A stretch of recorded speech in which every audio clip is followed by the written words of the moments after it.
breaking developments coming in. There is fire in oil reserves, and literally speaking, as well as in terms of their prices. Global oil markets are seeing a sharp reversal. US crude prices have now dropped back below $100 a barrel after earlier surging amidst escalating war tensions. The move marks one of the largest daily reversals in crude oil prices in the recent history, with the day's gains now narrowing to around 9%. The volatility highlights how energy markets are reacting rapidly to developments in the West Asia conflict. My colleague Sumita Kareer now joins us for more. Sumita, what really has led to this reversal? Absolutely. This is the big breaking story today, even as the conflict in the Middle East or West Asia is only escalating. And in focus is, of course, Brent crude. That's back in crisis mode. In fact, prices have reportedly rocketed towards the $120 a barrel in just days. And that really sort of has brought back comparisons with the oil shocks that traders faced in 1970s. And at the center of this panic essentially is a single choke point. And what most of experts have suggested that most of these barrels, they flow into Asia, China, India, Japan, and South Korea together, take well over half the crude that's passing through the Strait of Hormuz, and that has only led to sort of conditions worsening for OMCs as well. Now, according to the U.S. Energy Information Administration, roughly 20 million barrels of oil and petroleum liquids they pass through the Strait of Hormuz, equal to about 20% of the global consumption, more than a quarter of the world's seaborne oil trade. So that risk still persists. We have to, of course, hear from the government on what the plan of action really is going to be, even though the government has maintained that we are sufficiently stocked as far as oil is concerned, as far as our energy needs are concerned. And of course, we did hear also from the U.S. administration that a leeway has been given for India to purchase Russian crude at least for the next 30 days. But we also have to also understand that oil recovered from the day's highs of $190 per barrel. And this is essentially, the cool-off essentially was due to reports that suggested the G7 will be discussing the joint release of emergency oil reserves, and the fact that, IEA will be discussing these matters as well. So, of course, interesting moves in oil seen today. It, of course, moved up to all-time highs of $119 per barrel, but then it came down to $110 per barrel. Now, this is an intraday reversal, Sumita. Is it also going to impact the price hikes that have already come into place across the world as well as in India? Well, that remains to be seen, because that has to be announced by the government, of course. But the exporters, rather the analysts whom we have spoken to, they say that the crude rally is essentially overdone, so prices may sustain at current levels if the conflict prolongs. And, just a couple of days back when we were speaking to analysts, they suggested that, $100 a barrel is an easy sort of target to breach for as far as, the movement of the war is concerned, because we have the Iranian side on one side stating that they are ready to sort of go full-fledged into the war. They can sustain for the next 6 months. However, the U.S. side also stated that, there's not going to be any negotiation. And of course, that kind of commentary really led to not just the markets getting impacted, but of course, the crude prices, that reflected in crude prices as well. All right. So for now, oil markets have seen a sharp turn, with the prices of crude oil dropping below $100 per barrel. This, as Sumita just told us, is because the G7 and the IEA have decided that they are going to be sitting down and discussing the matter, perhaps releasing more oil into the markets from the reserves. Moving on, amidst the continuing war in the Middle East, oil prices had earlier surged past $100 per barrel. This had happened for the first time since 2022. The global benchmark Brent crude had touched a high of $119.50 per barrel earlier today. That was a spike of nearly 95% when compared to $60 per barrel at the start of this year. The skyrocketing of oil prices had come as the Strait of Hormuz, which is the world's most critical oil artery, has been closed for nearly a week. About 1/5 of global oil shipments pass through this particular narrow choke point, and reports suggest that the prolonged conflict has created a potential supply deficit of 15 to 20 million barrels per day Globally, this is the deficit that the IEA and the G7 nations are now looking to address and perhaps mitigate. The OPEC Plus group of oil-producing nations had also recently agreed to increase their output by 206,000 barrels per day to cushion these rising prices. But that hadn't initially offered much relief, as disruptions to international shipping are also burdening the storage facilities. In fact, oil facilities of storage in Saudi Arabia, in the United Arab Emirates and Kuwait are already reaching their limits. If crude cannot be exported through the Strait of Hormuz, major oil fields may be forced to shut down. And this could push global oil prices even higher, is what people are suspecting and what the experts have been suspecting.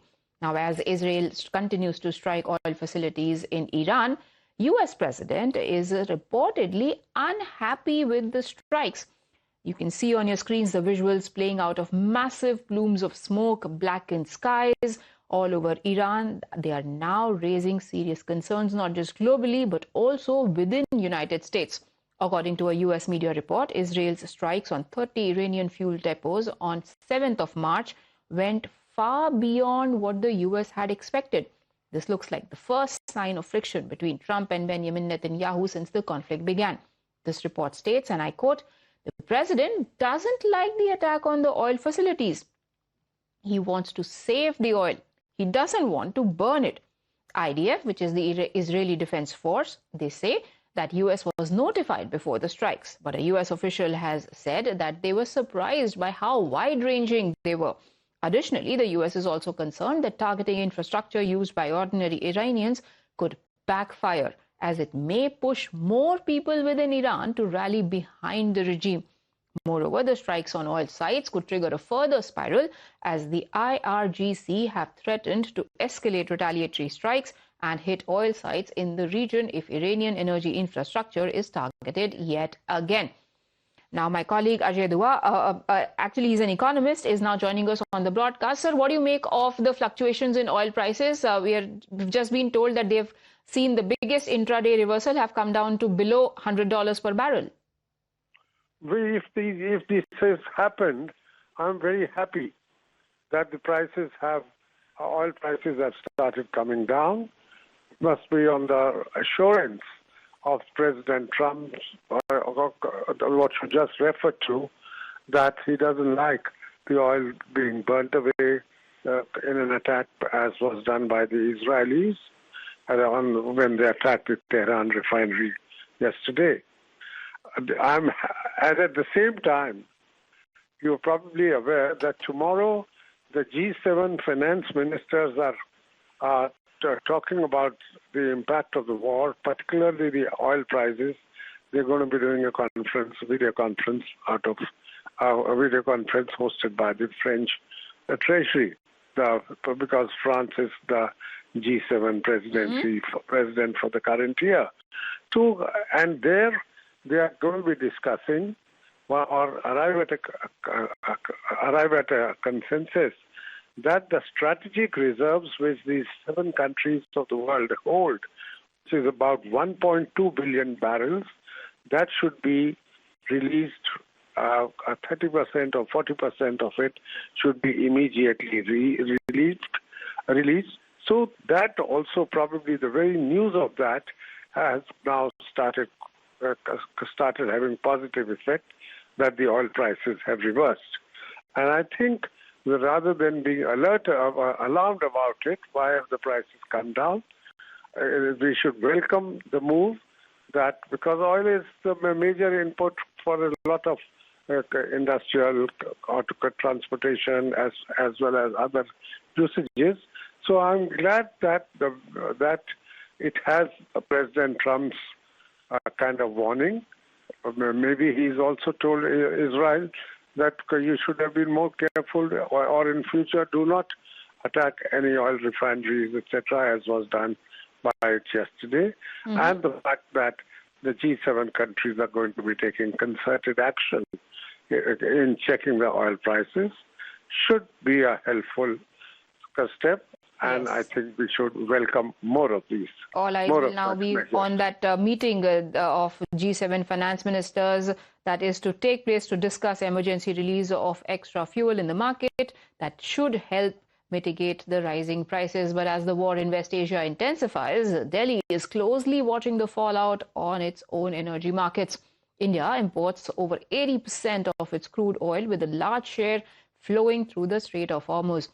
With crude prices surging and shipping routes facing security risks, External Affairs Minister S. Jaishankar today told the Parliament that protecting India's energy security and the interests of Indian consumers remains the government's top priority. Talking of paying the price, in terms of rising fuel prices, the whole world is going to pay a price for this war. But what does United States President Donald Trump, the one who has started this, say about the price rise? He says that short-term spike is worth the cost and is a very small price to pay if it eliminates Tehran's nuclear threat. In a post on Truth Social, Trump argued that oil prices would drop rapidly once Iran's nuclear capabilities are destroyed, adding that only short-term oil prices which will drop rapidly when the destruction of Iran nuclear threat is over, and that it is a very small price to pay for the USA as well as the world for safety and peace. He says, and I quote, "Only fools would think differently." But back home in India, there is also politics that has been sparked by this ongoing war. The External Affairs Minister, Dr. S. Jaishankar, today briefed the House on escalating war in West Asia, warning that the crisis carries significant implications for India's energy security supplies and the diaspora stuck in the region. He said that the security situation has deteriorated sharply, with the conflict spreading across multiple countries, and the government is closely monitoring developments. Prime Minister Narendra Modi personally, External Affairs Minister said, is tracking the situation 24/7 and is in touch with all the heads of state in the region. Prime Minister continues to closely monitor emerging developments, and relevant ministries are coordinating to ensure effective responses. Sir, the conflict has continued to intensify and the security situation in the region has deteriorated significantly. We have noted that, in fact, the conflict has spread to other nations with mounting destruction and deaths. Normal life and economic activities in the entire region are visibly affected and in some cases have come to a halt. We therefore reiterated our call on 3 March for dialogue and diplomacy and spoke up for an early end to the conflict. I am confident, Chairman Sir, that the House joins me in expressing our sorrow at the loss of lives. Now, the Gulf region is also central to India's energy security, with many of India's key oil and gas suppliers located there. The minister confirmed that 2 Indian mariners have been killed in the conflict and 1 remains missing. He also said that the government has already evacuated a large number of Indian nationals, with nearly 67,000 Indians having crossed international borders to return home as of now. India has also facilitated the relocation of students from Tehran and helped India business persons cross into Armenia to return safely. External Affairs Minister says that the Indian embassy in Tehran remains fully operational and on high alert to assist the Indian community. The region is key to our energy security and includes many important suppliers of oil and gas. Chairman Sir, the Gulf is also a major trade partner, accounting for almost $200 billion annually. The House is also aware that in the last decade, there has been significant investments from the region into the Indian economy. Therefore, serious supply chain disruptions and climate of instability that we perceive are serious issues. Furthermore, these include attacks on merchant shipping, where Indian nationals often constitute a large proportion of the crews. We have sadly already lost 2 Indian mariners and 1 remains missing in such incidents. I know that the House joins me in condoling their deaths. Now, even as External Affairs Minister was addressing such important issues on the floor of the House, opposition MPs resorted to sloganeering, continuously disrupting Jaishankar's speech. They raised slogans, stormed the well of the House, and even staged a protest outside the Parliament. The region is key to our energy security and includes many important suppliers of oil and gas. The region is key to our energy security and includes many important suppliers of oil and gas. There are almost 1 crore Indian citizens who live and work in the Gulf nations. In Iran too, there are a few thousand Indians who are there for study and employment. Important suppliers of oil and gas. Chairman, sir, the Gulf is also a major trade partner, accounting for US dollars. Union Minister Kiren Rijiju has strongly criticized the opposition for flouting House rules and questioned their intent in raising unnecessary proposals. He went on to ask the opposition MPs to act with responsibility. Even the speakers in both the houses slammed the opposition for creating a ruckus during the speech and asked them to maintain the decorum of the House. आप लोग क्या एक परिवार, एक आदमी पूरा देश का महाराजा है क्या? इस देश में संविधान है, इस सदन में रूल है। आप लोग अपना ही दिया वाला रूल को नहीं मानते हैं। मैं कांग्रेस के जो थोड़ा सीनियर है, जो सीनियर इस हाउस में रहे, मैं आपसे कहना चाहता हूँ, थोड़ा अंतरात्मा में झांक के देखिए, आप जो ये हरकत कर रहे हैं, ये इससे क्या भला हो रहा है देश का और संसद का गरिमा को आप लोगों ने कितना गिराया है।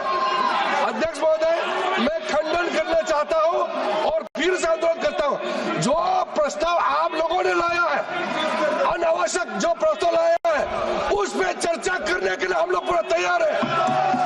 आप हिम्मत है तो अभी शुरू करो, हम लोग चर्चा करें। आप लोगों से आग्रह है कि जो सवाल आप उठा रहे हैं, उसी सवाल का जवाब सरकार की तरफ से विदेश मंत्री जी दे रहे हैं। अगर आपकी चिंता है कि भारत के लोग गल्फ में हैं, भारत के लोग ईरान में हैं, मिडिल ईस्ट में हैं, तो क्या कार्रवाई सरकार कर रही, आप क्या परिचय दे रहे हैं? अगर सरकार की तरफ से आपके उस चिंता का स्टेटमेंट आ रहा है, आपके इशूज पे स्टेटमेंट आ रहा है,